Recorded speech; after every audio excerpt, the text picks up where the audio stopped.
बोलिए बांके बिहारी लाल की जय। आत्मा अविनाशी है, अविनाशी का कोई विनाश नहीं कर सकता। पारथ और नाशवान पदार्थों को सदा साथ कोई रख नहीं सकता। ये शरीर जो नजर आ रहा है सब आदि और अंत वाले हैं। इस शरीर का आदि भी है और अंत भी है। आत्मा नित्य तत्व है, ना इसका आदि है और ना अंत है। ये अनादि अनंत और अजन्मा है, इसका अंत हो ही नहीं सकता। इसलिए अर्जुन तुम्हें युद्ध करना चाहिए। आत्मा न जन्म लेती है न मरती है, पर व्यक्ति नहीं जानते, गुरुओं की शरण में आए नहीं, आए भी तो सुन लिया पर विचार किया नहीं, समय नहीं मिला। गृहस्थ जीवन ऐसा ही है, जब सुनते हैं तो लगता है एक एक शब्द भीतर बैठ रहा है, और जब घर के कार्य में फंसते हैं तो सब भूल जाते हैं। अर्जुन भी भूल गया था। अगर तुम भूल जाओ तो आश्चर्य नहीं। जब गीता सुनकर अर्जुन गीता भूल गए, युद्ध समाप्त हुआ, फिर राज्य मिला। अर्जुन उसकी व्यवस्था में व्यस्त हो गए। कुछ दिन बाद बोले, प्रभु कुरुक्षेत्र के युद्ध में आपने जो गीता सुनाई थी, उस समय तो लगा था कि सब याद हो गई, लेकिन अब ऐसा लगता है कि गृहस्थी के झंझटों में कुछ कुछ भूलती जा रही है। जरा दोबारा सुना दीजिए। भगवान हंस पड़े, बोले, अब ये कुरुक्षेत्र वाला अर्जुन नहीं है और कुरुक्षेत्र वाला जोगेश्वर कृष्ण भी नहीं है। तेरे अंदर वो व्याकुलता नहीं, मेरे अंदर वो जोग नहीं। जब व्याकुलता आती है तब जोग बनता है, जब जोग बनता है तब ज्ञान निकलता है। तब हनुमान जी ने कहा, मुझे पूरी पूरी गीता याद है, क्योंकि वे विरक्त संत हैं और महापुरुष हैं। उनके जीवन में कोई समस्या नहीं।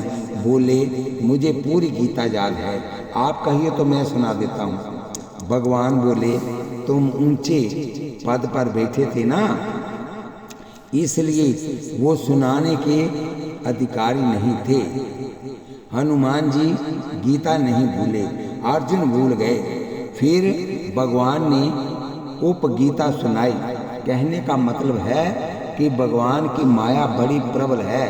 कुत्ते की पूंछ पाइप में डाल दो, जब तक पाइप में है तब तक सीधी, बाहर निकालते ही फिर टेढ़ी। कथा सुनने वालों का मन सिर्फ तब तक सीधा है जब तक कथा चल रही है, खत्म हुई नहीं कि फिर टेढ़ी की टेढ़ी हमारी चाल हो जाती है। अति से प्रबल देव तब माया, छूटई राम करहूँ जो धाया। ये गुण साधन ते नहीं होई, तुम्हारी कृपा पाव कोई कोई। प्रभु की कृपा, प्रभु की माया बड़ी प्रबल है। ये शब्द अपनी बुद्धि में बिठाकर रखना। वैराग्य की भूमि में ही ज्ञान का बीज अंकुरित होता है। ज्ञान बीज है और वैराग्य उपयुक्त भूमि। जब तक जीवन में वैराग्य नहीं आता तब तक ज्ञान का बीज अंकुरित नहीं होता। अर्जुन के मन में उस समय प्रबल वैराग्य था। उसने घोषणा कर दी थी कि उसे 3 लोक का राज्य भी नहीं चाहिए। मुझे देवराज इंद्र का पद मिल जाए तो भी मेरी इंद्रियों को सुखाने वाला शोक नष्ट नहीं होगा। मुझे राज्य नहीं चाहिए। भगवान समझ गए कि अब इसके अंदर वैराग्य जाग गया है, और वैराग्य के हृदय में ही ज्ञान अंकुरित होता है। कठोपनिषद में एक कथा आती है, सुनो। उद्दालक ऋषि के पुत्र हैं नचिकेता। उद्दालक पुत्र के ऋषि के पुत्र हैं नचिकेता। वह सर्वस्व दान कर रहे थे। बूढ़ी बूढ़ी गायें दान में दे रहे थे। नचिकेता ने कहा, पिताजी आप सर्वस्व दान की घोषणा कर रहे हैं, मैं भी तो एक वस्तु हूँ, आप मुझे भी दान कर दो। जब बार बार कहा तो पिता के मुंह से गुस्से में निकल गया, जा, मैं तुझे मौत को देता हूँ। नचिकेता पहुंच गया जमलोक। जमलोक किसी कार्य से बाहर गए थे। जमराज किसी कार्य से बाहर गए थे। वह दरवाजे पर बैठा रहा। लौट कर आए तो पत्नी ने कहा, एक अतिथि 3 दिन से दरवाजे पर बैठा है, ब्राह्मण उसे प्रसन्न करें। जम बोले नचिकेता से, आप 3 दिन से दरवाजे पर बैठे हैं, मैं 3 वर आपको देता हूँ, जो चाहिए मांग ले। पहला वर, पिता के मन में शोक न रहे, क्योंकि पुत्र को उन्होंने क्रोध में जम को दिया। अब पुत्र मोह ने सता रहा होगा, उनका शोक खत्म हो जाए। जम बोले दिया। दूसरा, स्वर्ग प्राप्ति का साधन है यज्ञ। उसकी विधि क्या, जम ने वह भी बता दी। तीसरा वर मांगा। कुछ लोग कहते हैं मरने के बाद आत्मा रहती है, और कुछ लोग कहते हैं कि आत्मा नहीं रहती। अगर मृत्यु के बाद आत्मा रहती है तो इसका स्वरूप क्या है, मैं ये जानना चाहता हूँ। तत्काल जमराज ने अपनी माया से दिव्या देवांगनाएं प्रकट कर दी। दिव्या रथ, हाथी और घोड़े खड़े कर दिए। ऐसी देवांगनाएं जो कभी बूढ़ी नहीं होती, ऐसे रथ जो कभी नष्ट नहीं होते, वह दिव्य हाथी जो मृत्यु लोक में उपलब्ध नहीं होते।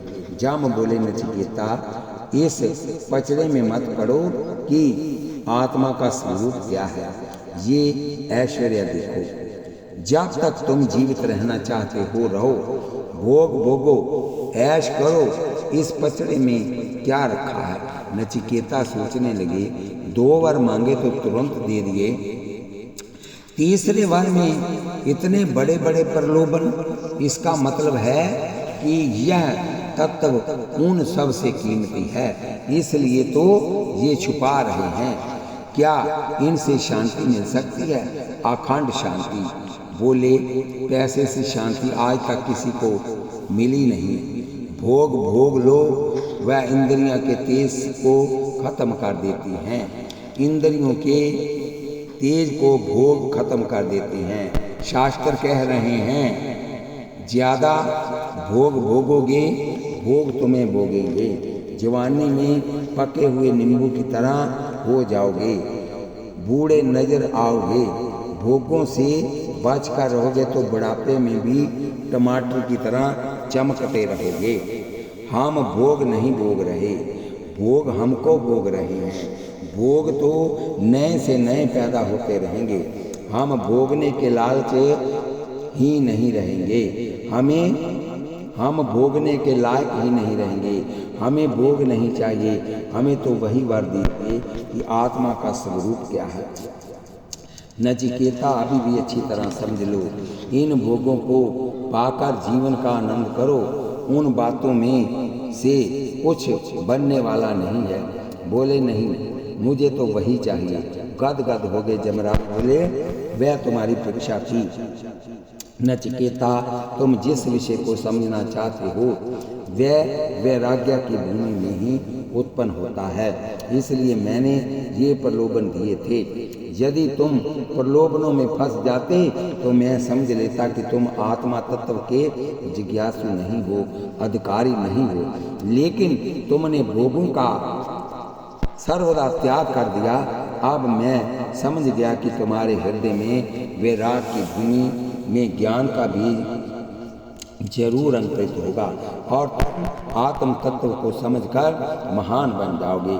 जमराज कहते हैं कि मैं भगवान से प्रार्थना करता हूँ कि तुम्हारे जैसा जिज्ञासु श्रोता हर वक्ता को प्राप्त हो।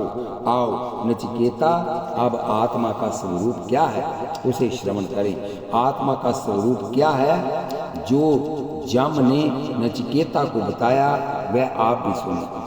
आत्म तत्व कैसा है, सुनने वाला आश्चर्य की दृष्टि से सुनाता है और सुनने वाला भी आश्चर्य की दृष्टि से सुनता है। और भगवान कहते हैं कि बहुत से लोग ऐसे हैं जो सुनकर भी आत्म तत्व को समझ नहीं पाते। अगर आपकी समझ में न आए तो आश्चर्य की कोई बात नहीं। हाँ, अगर आत्म तत्व समझ में आ जाए तो आश्चर्य की बात है। बहुत बड़ा आश्चर्य है। अपने जीवन में बहुत बड़ी बात कर ली। जिसने अपने आप से मुलाकात कर ली, अपने स्वरूप का जिसे बोध हो गया, उसने दुनिया में बहुत बड़ी सफलता प्राप्त कर ली। एक फैक्ट्री लगा ली, 2, 3, 4 फैक्ट्रियाँ लगा ली, सिपाही से एसपी बन गए, सिपाही से जनरल बन गए, कोई बड़ी सफलता नहीं। आत्म तत्वों को समझ लिया, ईश्वर तत्व को समझ लिया, यही बहुत बड़ी सफलता है। दुनिया में वह व्यक्ति बहुत कृपण है जो मानव जीवन पाकर आत्म तत्व को समझ नहीं पाया। कृपण जो थोड़ा भी नुकसान सह न पाए, वह कृपण जो धनवान होकर भी दान न करे, वह कृपण होता है। लेकिन बृहद दार्णिक उपनिषद में लिखा है, मनुष्य का शरीर पाकर आत्म तत्व को जाने बिना जो मर गया वह दुनिया में सबसे ज्यादा कृपण है। आप कहेंगे कि हम तो अपने आप को जानते हैं। नहीं, आप अपने आप को नहीं जानते। बोलिए सतगुरु दीनदयाल महाराज की जय। एक गडरिया भेड़ बकरियां चराने गया, उसको सिंहनी का नवजात बच्चा मिल गया, उठा लाया और बकरियों के साथ उसे बांध दिया। बकरियों का दूध पिलाने लगा, उन्हीं के साथ खाना खेलना। एक दिन गडरिया भेड़ बकरियां चराने निकला कि एक शेर दहाड़ा, सारी बकरियां भागने लगी और वह शेर का बच्चा भी भागा। शेर ने देखा कि ये तो मेरा अपना सजातिया है, ये भेड़ बकरियां हमारा भोजन है, ये मेरे से डर रहा है, दौड़ कर पकड़ लिया। शेर ने कहा, तू मेरा सजातिया है, तू मेरा स्वरूप है, तू भागता क्यों है? वह कहता है, नहीं, मैं उनका साथी हूँ। शेर अपने स्वरूप को ठीक समझ रहा है क्या? सिंह ने जल में उसे अपना स्वरूप दिखाया और बोला, मेरे जैसी गर्जना करो। जब उसने आवाज निकाली तो वैसी ही आवाज निकली। शेर ने कहा, कल जब उसके साथ रहने वाले आए तो तुम गर्जना करना, देखना कि भागते हैं या नहीं। दूसरे दिन जब भेड़ बकरियां आई, उसने गर्जना की तो भेड़ बकरियां भाग गई। ये तेरा भोजन है, तू जंगल का राजा है और भेड़ बकरियों जैसा रह रहा है। जैसे शेर जंगल का राजा होते हुए भेड़ बकरियों जैसे रहने लगा, वैसे ही मनुष्य गृहस्थों के घर पैदा होकर उनके साथ रहते रहते अपने को शरीरधारी और दुखी सुखी मानने लगा। जब कोई गुरु रूपी सिंह मिलता है और समझाता है कि तू परमात्मा का स्वरूप है, व्यापक निर्विकार तत्व है, अपने स्वरूप को समझ ले। और जब कभी गुरु के वचनों पर विश्वास करके वह आत्मनिष्ठ होता है, तब काम, क्रोध, लोभ, शोक, मोह और भय सब भेड़ बकरियों की तरह भाग जाते हैं और जीव सदा के लिए सुखी हो जाता है। वह सिंह बकरियों के संग रहकर भी अपने को जान रहा था और अब शेर के संपर्क में आकर भी अपने को जान रहा है, लेकिन अब जानकारी में फर्क आ गया है कि नहीं आया। एक हंस मानसरोवर से उड़ा, प्यास लगी, एक गड्ढे में उतरा तो मिट्टी और कीचड़ में काला हो गया। सफेद हंस काला हो गया। आगे कौओं का झुंड बैठा था, उसमें जाकर रहने लगा। सोचने लगा, यहाँ आने के बाद शायद सबके रंग काले हो जाते हैं। अब कौआ गंदगी खाए, विष्ठा खाए, हंस भी वही खाए, उन्हीं के साथ रहे। एक हंस आया, उसने देखा हंस कौओं के समान गंदगी खा रहा है। कौवे भागने लगे तो हंस भी भागने लगा। हंस ने पकड़ लिया, बताया तू हंस है, लेकिन वह मानने को तैयार नहीं था। हंस ने उसे पकड़ा और पानी में फेंक दिया, और जब पानी में फेंका तो मिट्टी धुल गई, रंग सफेद हो गया। हंस जातिया हो गया, मोती चुनने लगा, दूध पीने लगा, चरणों में गिर गया। आज आपके संग में आकर मैं अपने असली रंग को प्राप्त हुआ हूँ। कौवे से हंस बन गया। जो भी संत के संपर्क में आता है वह भी कौवे से हंस हो जाता है, और जो व्यक्ति अज्ञानियों के संग रहता है वह आत्मा परमात्मा का स्वरूप होकर भी अपने को जमने मरने वाला समझकर अज्ञानी बनकर रात दिन रोता रहता है। यमराज ने कहा, नचिकेता, कृष्ण ने कहा, हे अर्जुन, आत्मा का कभी जन्म नहीं, आत्मा का कभी जन्म नहीं, आत्मा की कभी मृत्यु नहीं, ये कभी पैदा हुआ ही नहीं, ये कभी पैदा होगा ही नहीं, ये अजन्मा है, ये नित्य है, ये शाश्वत है, ये सबसे पुराना है। शरीर के नष्ट होने पर भी ये नष्ट नहीं होता। 20वें श्लोक में भगवान कहते हैं कि इनको तुम अविनाशी समझ ले। आत्मा तेरी अविनाशी है, ये सत्य है, चित्त है और आनंद है। जो अविनाशी है उसका विनाश करने में कौन समर्थ हो सकता है। जैसे व्यक्ति पुराने कपड़े बदलकर नए कपड़े पहन लेता है, कपड़े बदलते पहनने वाला नहीं बदलता, इसी प्रकार ये शरीर भी कपड़े की तरह है। शरीर बदलते रहते हैं, शरीर वाला नहीं बदलता। यहाँ का तहाँ यूं का त्यों रहता है। ये तो ठीक है कि परिवार से तो वियोग होता है, वह तो लाखों बार होता है, लाखों बार हो चुका है, आगे भी लाखों बार होगा।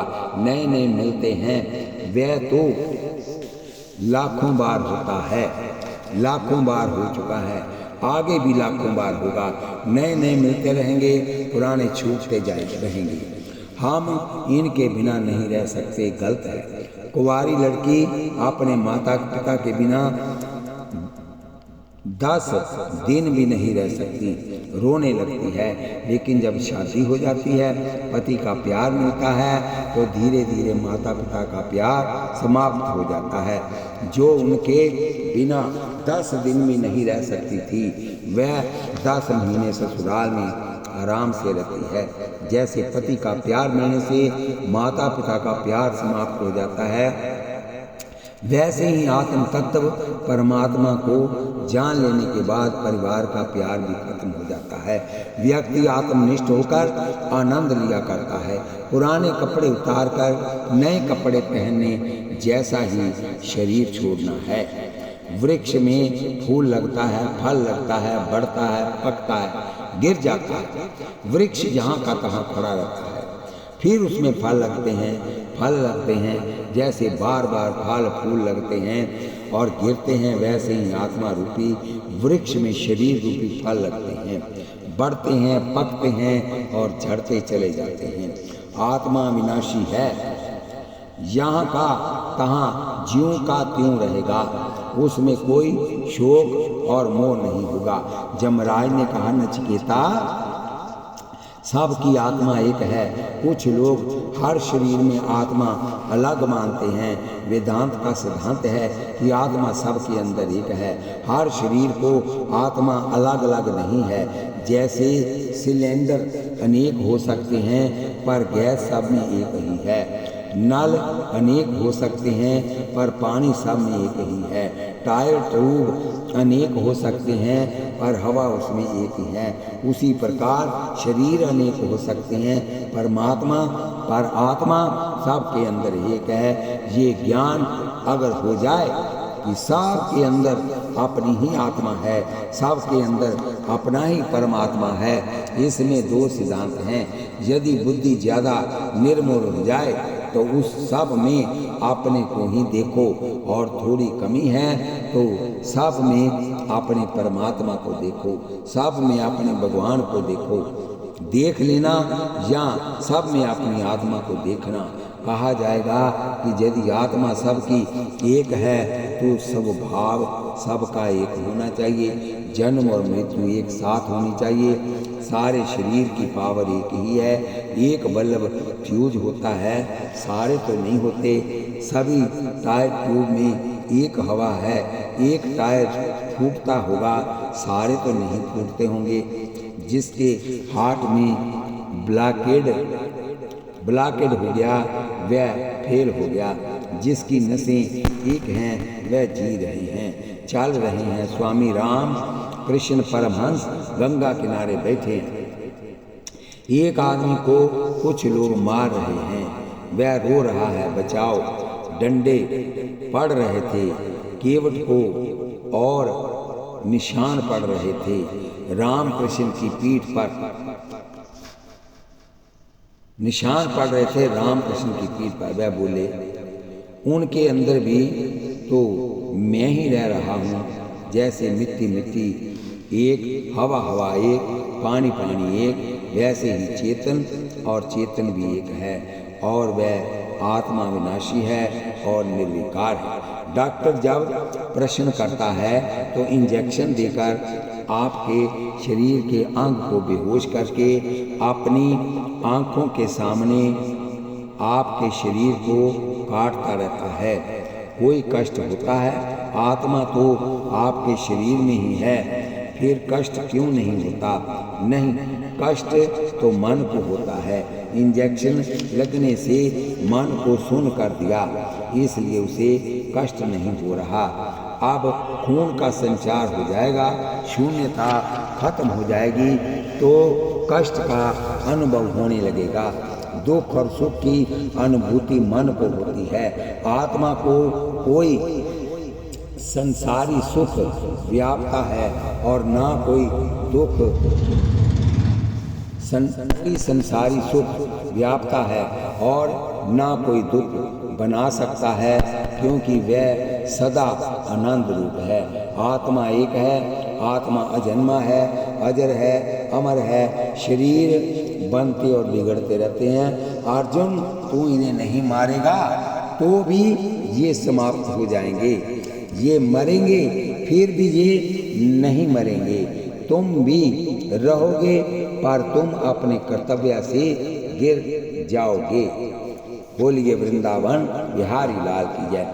आत्मा को शस्त्र काट नहीं सकते, आग जला नहीं सकती, पानी गिला नहीं कर सकता, आजू सुखा नहीं सकती वायु। आत्मा पर किसी वस्तु का कोई असर नहीं। कमरे में खिड़की से रोशनी की किरण आती है, उस पर क्या शस्त्र, आग, जल, वायु का कोई असर होता है? नहीं, कोई असर नहीं। उसी प्रकार न देखने वाली आत्मा पर संसार की किसी वस्तु का कोई असर नहीं होता। जब आँखों से दिखने वाली लाइट जल नहीं सकती, काट नहीं सकती, तो ना दिखने वाली ज्योति आत्मा कैसे कटेगी?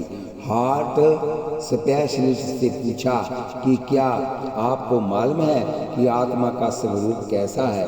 दिखने वाली होती है या अल्ट्रासाउंड से जरूर देख ली जाती है। आत्मा निराकार तत्व है, वह ज्ञान स्वरूप है, आनंद स्वरूप है, उसमें सिर्फ अभिव्यक्ति है। आत्मा शरीर से अलग है, ये अंतःकरण अलग है। इसमें ऐसी ध्वनि भर दी गई है जो मेरा और तेरा बोलती रहती है और दुखी और सुखी होती रहती है। आत्मा का शरीर से कोई संबंध नहीं। हम बोल रहे हैं, आत्मा नहीं बोलती। टेप रिकॉर्ड में कैसेट बोलती है, क्योंकि वैज्ञानिक विधि से जड़ में चेतन भर दिया गया है। उसी तरह चेतन की संगति में जड़ शरीर में क्रियाएं होती हैं और इसी शरीर में अपना और पराया होता है। आत्मा में ना तो अपना है ना पराया, और जब तक शरीर को अपना मानते रहोगे तब तक नरक भी जाना पड़ेगा, स्वर्ग भी जाना पड़ेगा और दुख सुख भी भोगने पड़ेंगे। जब अपने को शरीर से अलग देखने लगोगे तब तुम्हें आत्मा का ज्ञान हो जाएगा। तो शरीर में रहते हुए भी शरीर के धर्म तुम्हें व्यापते नहीं। जैसे कमल का पत्ता पानी में रहते हुए भी जल से अलग होता है। गुरु नानक देव जी ने कहा है, ब्रह्म ज्ञानी सदा निर्लेप, जैसे जल में कमल अलेप। ब्रह्म ज्ञानी के मन परमानंद, ब्रह्म ज्ञानी के कार्य सदा आनंद। क्योंकि आत्म नित्य है, सत्या शुद्ध निर्विकार तत्व है। मन प्रकृति से पैदा हुआ है। बुद्धि वही कहती है मैं दुखी हूँ या मैं सुखी हूँ। मैं दुखी सुखी कहने वाला तुम्हारा मन है, अहंकार है, बुद्धि है। मन और बुद्धि प्रकृति के धर्म है, वह प्रकृति से पैदा हुए हैं। भोगों को पाकर मन हर्षित होता है और उनके अभाव में दुखी होता है। बंधन और मोक्ष में हेतु मन ही जुड़ा हुआ रहता है। मन ही सब दुखों का कारण है। जवान पति की मृत्यु हुई, पत्नी रो रही है, छटपटा रही है, लेकिन नींद आ गई। अब उसे कोई कष्ट है, रो रही है, दुख है, पीड़ा है। शरीर में आत्मा तो है, फिर दुखी क्यों नहीं? क्योंकि आत्मा को दुख थोड़े ही होता है। दुख होता है मन को। नींद आने पर मूर्छित हो गया। अब ना तो बाहर का कोई दुख है ना कोई सुख, फिर तो आत्मा का आनंद ही प्रकट है। जागृत अवस्था में यदि मन मूर्छित बना रहे तो ये समझ आ जाए कि आत्मा ईश्वर का स्वरूप है, अखंड सच्चिदानंद है और वस्तुएं मिलती बिछुड़ती रहती हैं। जैसे हवाई जहाज में बैठी सुंदर सुंदर युवतियाँ कैसे मुस्कुरा कर स्वागत करती हैं। जरा सा बटन दबा दिया तो दौड़ कर आती हैं, पूछती हैं कि क्या चाहिए और बार बार पूछती हैं कि थोड़ा सा और ले लीजिए। वह सारा काम मुस्कुराकर बहुत प्यार से करती हैं। ऐसे लगता है कि जैसे वह हमें प्यार करती है। पर जब विदा करती है वह भी मुस्कुराकर स्वागत करना और फिर विदा भी मुस्कुराकर करना उसका कर्तव्य है। वह सब काम बिना किसी अटैचमेंट के करती है। ऐसे ही जब परिवार में कोई आया है तो कहो स्वागतम, और जब कोई जाए तो कहो ठीक है, अलविदा। हम भी आ रहे हैं आपके पीछे पीछे। हमारी बुद्धि की कमजोरी है कि जिसने जरा मुस्कुरा कर देख लिया उसे ही अपना मान लिया, फिर भी योग पर रोना शुरू कर दिया। दुनिया का हर पदार्थ तुम्हें छोड़ने वाला है। व्यवहार करना मना नहीं है, प्यार करना मना है। एक राजकुमार शिकार करने गया, रात्रि हो गई। एक आश्रम में पहुंचा और बोला, स्वामी जी आज की रात आपके पास रुकूंगा और सुबह चला जाऊंगा। स्वामी जी ने कहा, मैं तुम्हें नहीं रख सकता, क्योंकि तुम्हें रखूंगा तो प्यार हो जाएगा, आसक्ति हो जाएगी। आसक्ति बंधन का हेतु है। राजकुमार हंस पड़ा और बोला, मेरे पिता ने मुझे पैदा किया, पढ़ाया लिखाया, शादी की, थोड़े दिन पहले 25 वर्ष का हूँ। मेरे पिता का नाम है निर्मोही। उनका मेरे साथ कोई अटैचमेंट नहीं, कोई प्यार नहीं। मैं आज मर जाऊं तो उनके आंसू भी नहीं गिरेंगे। महात्मा ने कहा, ये संभव नहीं है। कितने भाई हो, अकेला धन कितना है, पूरा राज्य। स्वामी बोले, ऐसा हो ही नहीं सकता, मैं परीक्षा लूंगा। राजकुमार बोले, ले लीजिए। प्रातःकाल राजकुमार को वहीं रोककर महात्मा राज दरबार पहुँचे। दासी मिली, रोकर बोले, तुम्हारे स्वामी को शेर ने खा लिया, लाश पड़ी है, समाचार देने आया हूँ। दासी ने कहा, ना मैं चोरी शाम की, ना मैं चेरी शाम की, ना कोई मेरो शाम। मैं किसी की दासी नहीं, ना मेरा कोई मालिक है। ये आत्मा शुद्ध आत्म तत्व है। बाकी सब माटी के पुतले हैं, व्यवहार होता रहता है। जब जिसका प्रारब्ध खत्म